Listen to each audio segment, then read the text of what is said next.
Can everyone see that? Yep. Yep. Good. Excellent. So,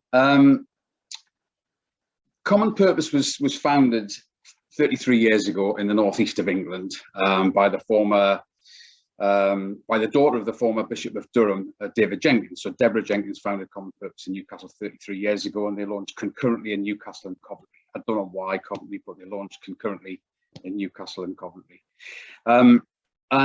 And our founding principles are two things. One thing is what we call leading beyond authority. So how do you become successful in a space where no single person or no single organization has control? So this is all about partnering and collaboration and communication. Some might say political skills, not a term we use, but I get why people might say that. And the other founding principle is that of cultural intelligence. So how to be successful in leading or working with others who are different to us. And we're not just talking about protected characteristics, we're talking about invisible differences, politics, whether you have a public or a private or a charity sector agenda. So it's how to be successful in those spaces. They're our two founding principles. And we like to say that Common Purpose is there for every stage of people's leadership journey. So from free young people's programs, which we run in cities around the UK and around the world.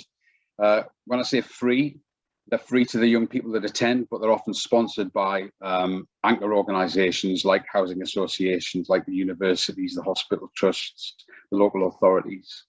That's not really a focus of today's conversation, but I just wanted to kind of show you how the leadership support evolves as people reach each stage of their leadership journey. So we start with free young people's programs. We ran one in Glasgow this year for the first time. We're hoping to run one in Edinburgh next year. So we're talking to a number of potential sponsors about that. And then we've got the emerging leaders programs, which are open programs. So they're a cross-sector program. And we aim to have as much diversity as we possibly can, not just between different sectors, but again, all of the protected characteristics that you can think of. The Emerging Leaders Program is a 2-month program, and currently it's an online program.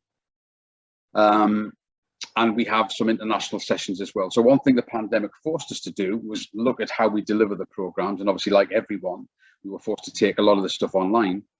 But as a global organization, we were very fortunate in that we can bring our international cohorts together with our UK cohorts. And for some people, obviously, it reaches to the very heart of our commitment to diversity and inclusion. But for some people, it's been a real eye opener and a real kind of like highlight of the programs that they've done. So free young people's programs, emerging leaders programs, and then the senior leaders programs. And for the purpose of the relationship with SFHA, the emerging leaders and the senior leaders programs are kind of like the focus of what we're here to talk about today. So the Senior Leaders Program is a 3-month online program, and there are some face-to-face elements that we're bringing back towards the end of the program, where participants can get a fully immersive experience together in one place. We've got Dan Blake here this morning, as Deb's mentioned, from Berwickshire Housing, and Dan did the Senior Leaders Program in the spring of 2021, so he'll come along later on and he'll share some of his own experience of the Senior Leaders Program with you. And then we have a Global Leaders Program called January, which I don't think is relevant for the purposes of this morning. So it's for people who are involved in leading on a global stage or who want to get involved in playing more of a part in global leadership. That's called January, that program. But for the purpose of this morning, we're going to focus on emerging and senior leaders. Everybody with me so far? No accent problems, no translator required, no? Excellent.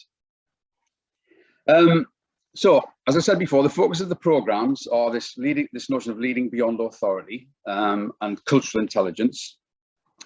And in terms of content, we talk about, we have sessions which cover things like balancing humility and self-belief, suspending assumptions, and we'll often use a case study or an immersion with a charity to do that. We did a very powerful one with Changing Lives in Newcastle last year, where people were given a scenario and they were asked to get together in groups and try and figure out what was going on and how they could help the person whose case study was being presented. And it was fascinating, the different range of perceptions that people had about what was going on. what was happening and what could be done to help that individual. So that was really fascinating and very powerful. And we use a tool rather called Core and Flex. I think Dan has some great opinions on Core and Flex, so I won't spend too long on this for the time being. But basically, what we do is we use this tool called Core and Flex to challenge people's assumptions about what makes them think and behave the way that they do. So if you imagine someone who is all core, you might think of a Kim Jong-un or a Vladimir Putin or a Trump type character. And obviously that's not a great situation. But if you think of somebody at the other end of the spectrum, you might see someone who will have an opinion, but will immediately change it as soon as they are challenged on something. And what we use this Core and Flex tool to do is to help people understand what makes them think and behave the way they think and behave. And then using a series of challenging questions or scenarios, we try and get them to understand what makes them do that and try and unlock a change in thinking, which then unlocks a change in their behavior. And I think Dan will come back and talk about that a bit later on. We have sessions around actively seeking feedback, adapting to changing environments, and solving complex problems. So this is kind of like, the content of the programs. In terms of the format, it is still very much an online delivery. When the pandemic struck, a lot of people who were used to having the programs delivered face-to-face were like, oh, I'm not doing an online program. The power of the program is face-to-face. And obviously, a lot of people probably thought that way about a lot of things at the start of the pandemic. But what we're hearing from people now is that, the online delivery or the blended delivery that we're moving back towards is much more accessible. It's far less disruptive. There's a law firm that we work with in Sheffield, and they have a policy now which they call the 3 Cs in terms of face-to-face. So their decision-making criteria about attending a networking event or a leadership event is cost, client, does the value of the opportunity justify the cost involved in getting to wherever it is you're going, and climate. So they have these 3 Cs which they apply to any decision making. And I think it's a really good way, a clever way of looking at it. So cost, climate, client. But at the minute, the programs are very much online. As I said before, we are bringing back some face-to-face content, which will include a very immersive experience towards the end of the program. And as I said before, we aim to have a mix of private, public and charity sector organisations from across the whole of Scotland. And again, the online delivery has made that possible. 3 years ago, if you did a common purpose programme, you did it in Edinburgh or you did it in Glasgow. But now, because of the online delivery, there are no limits. We can have people from across the whole of Scotland and Northern Ireland as well. Part of the content on the programme is we break the cohort, which is typically about 50 to 55 people from across the whole of Scotland, into small and intimate action learning groups, which I'm sure you're all very familiar with. And most of the problems that we solve in the action learning groups are organisational problems, but occasionally you'll get someone who comes along, and because they're in a safe space, they'll present a very personal problem that they're having. Like, yes, I've got work problems, but I've got a child that's being bullied in school, or I've got a son or a daughter who's about to drop out of university because they've got a drugs problem. And they can't fix the organisational problems until they fix the personal problems. And that's very powerful to be in that kind of situation, as I'm sure you can imagine. As I said before, we'll have immersive experiences. So we'll take people virtually into a private sector immersion, and the host organisation will present a case study or a challenge that they're having to the group. And we'll do a private, a public and a charity sector immersion on the programme. On day 1 of the programme, we'll have what we call cafe conversations, where if you or one of your people was to come on the senior leaders or the emerging leaders programme, again, a bit like the action learning groups, we'd break the cohort down into smaller groups of 6 or 7 people, and they would hear from a very experienced senior leader. Sometimes it'll be very public figures like Baroness Tanni Gray-Thompson or former president of British and international cycling Brian Cookson. I can't guarantee that there'll be those people all the time, and obviously in Scotland there'll be Scottish people rather than English people that I mentioned before. But in these cafe conversations, the experienced and senior leader will kind of like spend 5 or 6 minutes just talking about their own leadership journey, how they got to where they got to, the challenges that they had to overcome in getting to where they've got to. And often, you know, you may be speaking to someone who's a disabled leader or a gay leader or a black leader, or, you know, and it's a very kind of like different experience, I think, in that respect. And after the leader's spoken for 5 or 6 minutes, then the group of about 6 or 7 people will have 20 to 25 minutes to ask questions to the person that they've just sat and listened to. Once we get finished that 30 minutes, the group will then move on to another senior leader of their choice. And, you know, it's like, okay, well, I'd love to hear from Baroness Tanni Gray-Thompson. So we'll move them into a cafe conversation with somebody that they want to hear from and speak to. So that's normally on day 1 of the program. And then we have the International Leadership Forums, and they usually feature our global chief executive, Adirupa Sengupta. So she'll come along as keynote speaker. And our cohorts from South Africa, Hong Kong and Ireland will come together with our UK cohort. So on the Senior Leaders Programme, that will happen 3 times. On the Emerging Leaders Programme, that will happen twice. Is this making sense to people?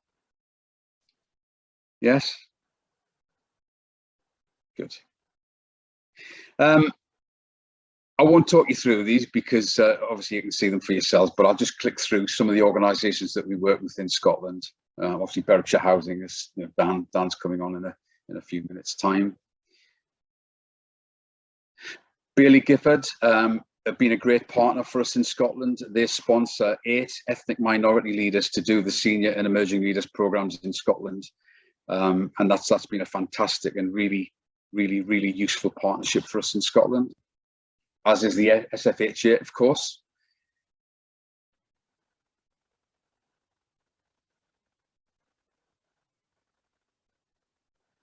So there's just a few of the organisations that we work with in Scotland. I'll just give you a second or two to have a quick look at that, because I'm sure there'll be some names on there that you recognise. This is our 2021 impact report. So 94% of participants said they were better able to adjust their behaviours in culturally diverse situations. 92% said they were better able to bring in wider perspectives when making key decisions.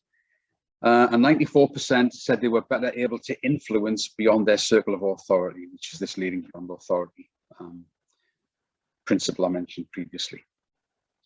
So, as Deb said, there'll be time for questions later on, but right now, I'd like to just hand over to Dan Blake, who will tell you a bit about his own Common Purpose Senior Leaders Programme experience. Dan. Thanks very much, Larry. Good morning, everyone.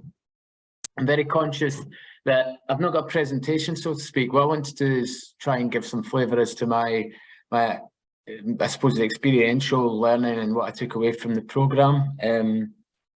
And just, yeah, as colleagues and peers across housing associations, understanding why that might be a good fit for your organisation and why you want to maybe put some either colleagues, peers onto the Emerging Leaders or the Senior Leaders programme that I experienced. So really, I think I'd start off by saying I've been working, I've been in housing for 14 years, and such is the nature of the sector. We're in a very supportive, value-led organisation, so we benefit a great deal from empathetic, compassionate, generous leadership all around us. So, and I'm no different to that. I've had a fantastic career so far, and it's probably largely what's kept me in housing is the fact that I've benefited from great leaders around about me. And through experiences, I've been on a number of different leadership programs. I've done Stephen Covey's 7 Habits to Effective Leadership. I've done School for CEOs was a program I've been on. I've done the Leadership Factory, a number of things. And I think it's always beneficial actually to go back and do a program around this, because, dare I say it, you never ever feel like the finished article. You always want to develop and improve and learn. So when my chief executive, Michelle, suggested that I try or go and have a look at Common Purpose, I think at first, very, very enthusiastic, very open to going on the programme, but I think somewhat cynical and sceptical about this will be much of the same in terms of what I've experienced. And I'll start by saying it's absolutely not. You know, Common Purpose is unlike anything I've been on before. And I said to Larry, I don't really need any prompts or cues to sell this, because it is genuine and authentic in terms of what I'm going to share with you. I'm not on any commission, you know, for doing this. This is genuinely, I think there's value in our colleagues taking part in this. As you can see, but the first thing is the breadth of the cohort and the diversity across the public, private, charity peers that are on the programme.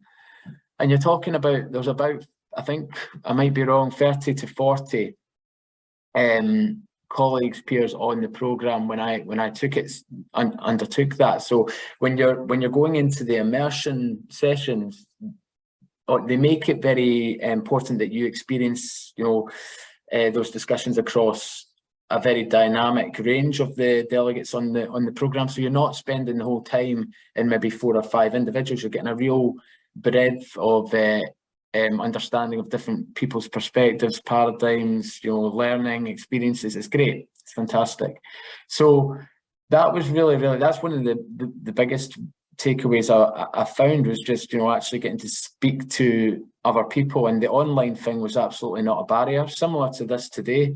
Hopefully, because we're in such a small group, we'll get a good bit of conversation at the end of the session. But it was actually quite intimate in terms of the discussions and the way that I think the Chatham House also makes people feel comfortable in that space to be open and transparent and honest. So yeah, I really enjoyed it. And the programme starts with a lot of kind of icebreakers, pre-programme introductory parts, so everybody kind of gets to know one another without any I suppose intimidating expectations of contribution or whatever. So it's quite a nice lead in. There's a lot of upstream stuff in terms of content as well that you can read and explore.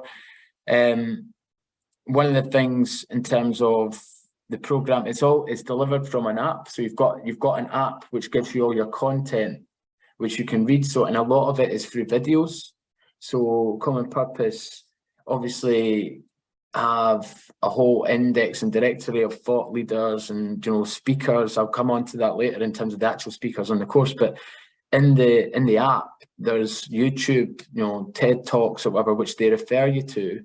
So it's quite easy. It's not a massive drawdown on your time. You participate in the you know, the actual sessions, and there you have the program before you start, so you can protect that time.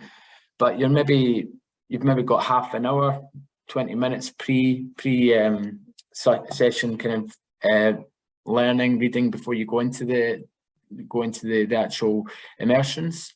So that I found really beneficial as well, because I could be sitting, you know, with my headphones, you know, on the train or whatever, just watching the video or the TED Talk, and then I'm going in with a good understanding as to what the nature of the discussion is going to be about. So that was really good as well, just in terms of the structure and the way it was organised and delivered, was just made everything quite easy. There's I think the quality of speakers really took me. Well, I was hugely impressed, and I know that the rest of my peers and peer groups in the Common Purpose programme shared that as well.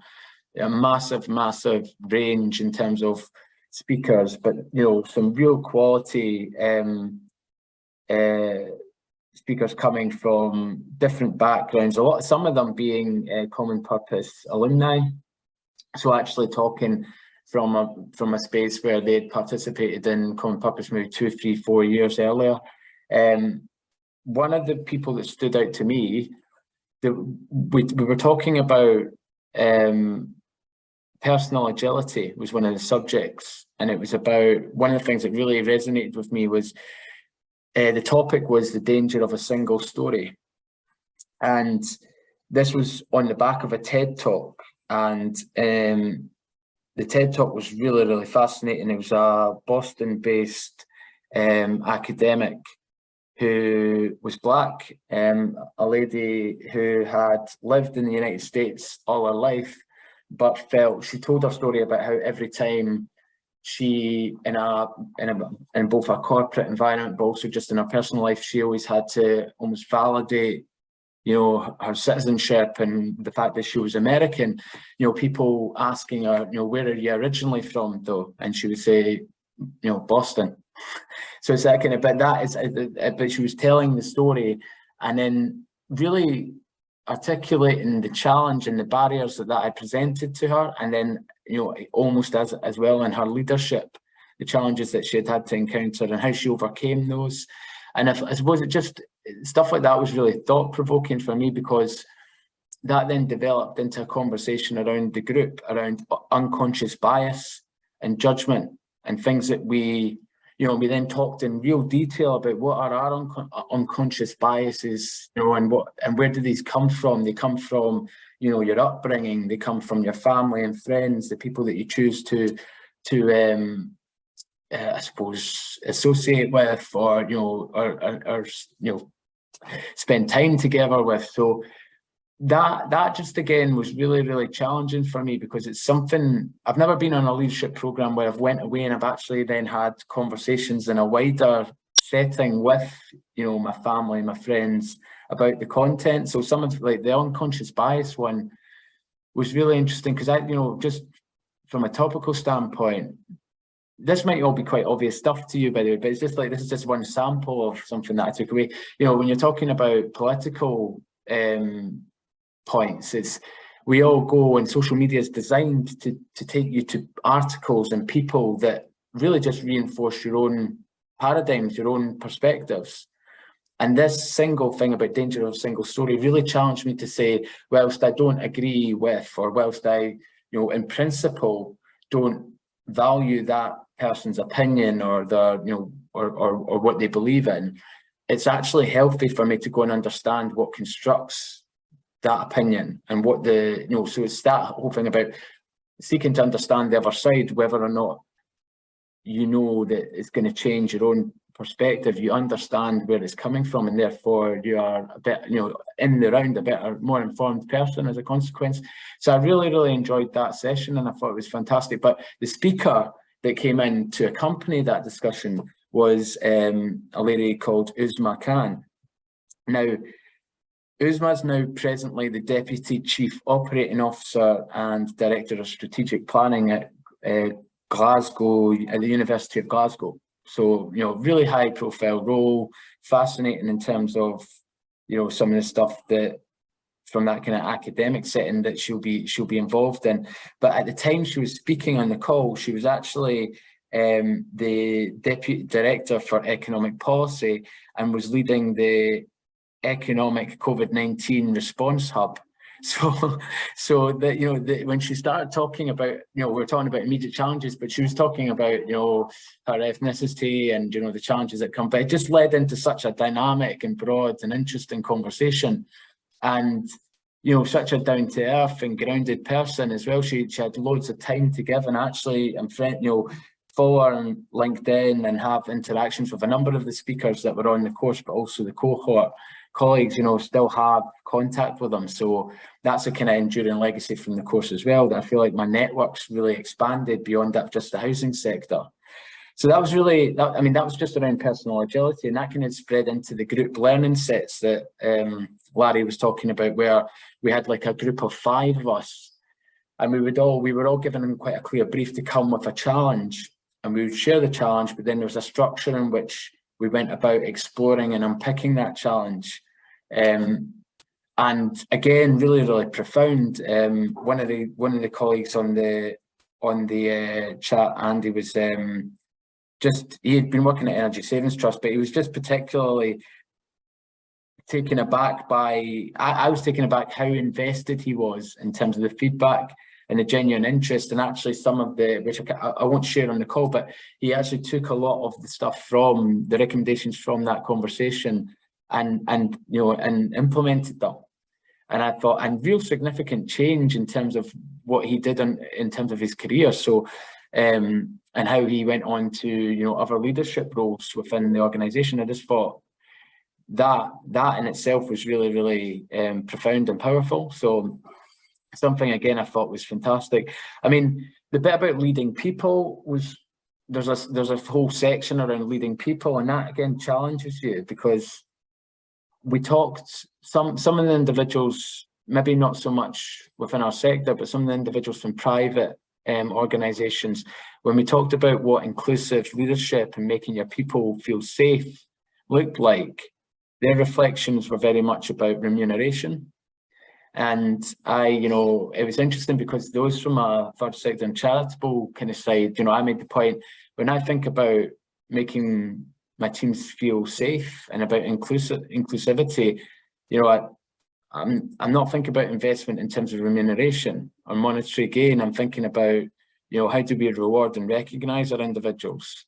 How do we build psychological safety and trust and influence and empowerment? So all things that actually come for free. But that, I think, so anybody who maybe has any concerns around that private and public dynamic, it actually really, a lot of the private commercial colleagues on the calls took loads and loads from us, from that kind of third sector dynamic.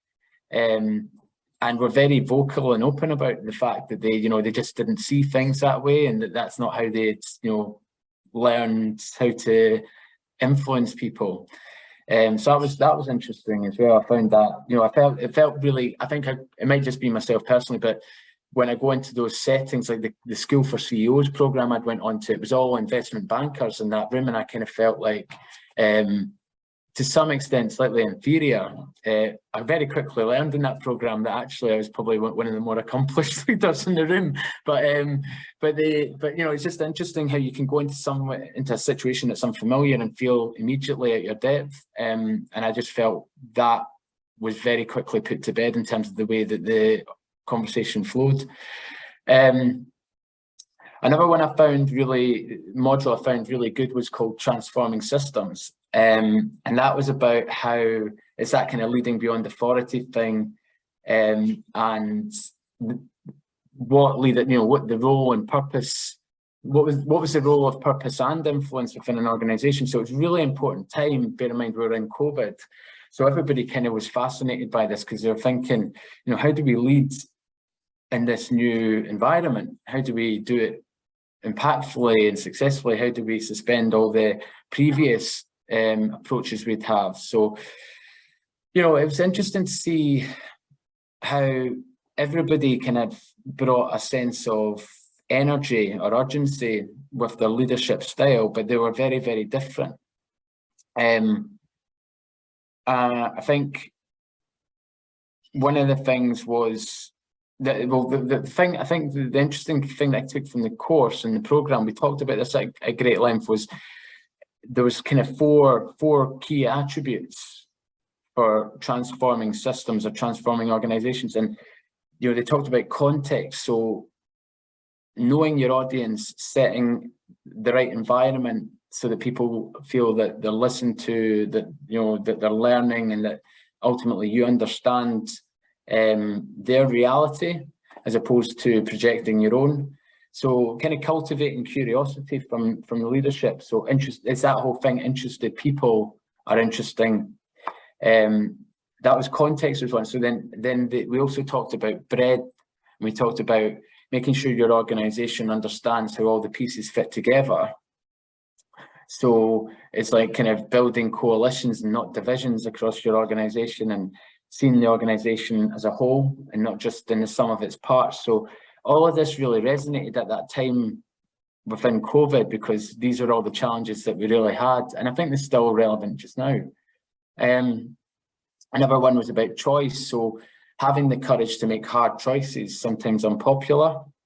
So it was about leadership and successful people knowing when to include others in decision making, and then also knowing when difficult conversations have to be had, and ultimately you kind of you're making an assertion or a decision based on the best interest of the organization. So that was all these subsections of this conversation led to like really, really important takeaways for me. And the final one, which is really relatable to the program in itself, was just about connection. So genuinely wanting to see people succeed, that being a key leadership trait, and enjoying seeing it, and then, you know, the deepening trust and the deepening kind of strength and relationships that you get and you build from doing that.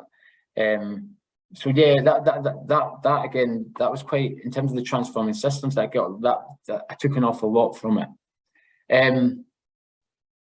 The final thing I'd probably say, yeah, was around the core and flex. So there was again a conversation about this. I'd never come across this in my life before, but it was one of these it was like an introductory video, TED talk on this very subject. Now, the core and flex, the way that they kind of design it is, it's almost like a cone, and you've got at the cone going out the way up, and there's a kind of line you would draw on this diagrammatically as to, you know, the start of the triangle being, you know, the core, and then the rest perhaps being the flex. And it's where you draw the line. As Larry said, if you're all core right out to the finish of this cone, then you lack dynamism, you lack, you know, the ability to be versatile or agile, or, you know, reflective, or, you know. So the explanation of it was really clear in the way that they laid it out. But then the challenge was, right, so where are you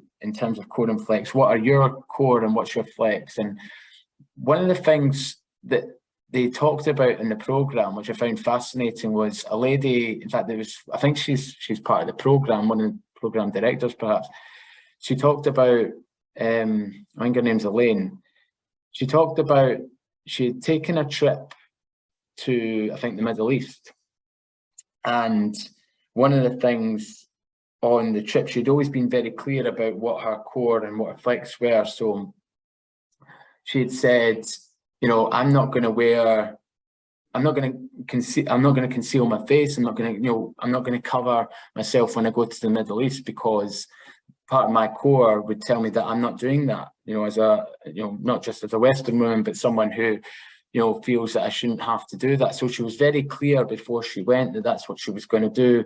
And what she said, she realized when she was there, was that by her not doing that, she was actually culturally offending, not just the men in, I think it was Saudi Arabia she was in, but also the women that she was spending time with, to the point that it was offensive, you know, and she was quite clearly offending others. And she said that she realized that that was actually not part of her core. She had never been someone who was particularly concerned about presentation or about how she looked. Her values were in other things. Her values were in, you know, learning and growing, you know, intellectually, or what, you know, or investing in her social relationships, her friendships, her family. Or these were her core. These were her non-negotiables.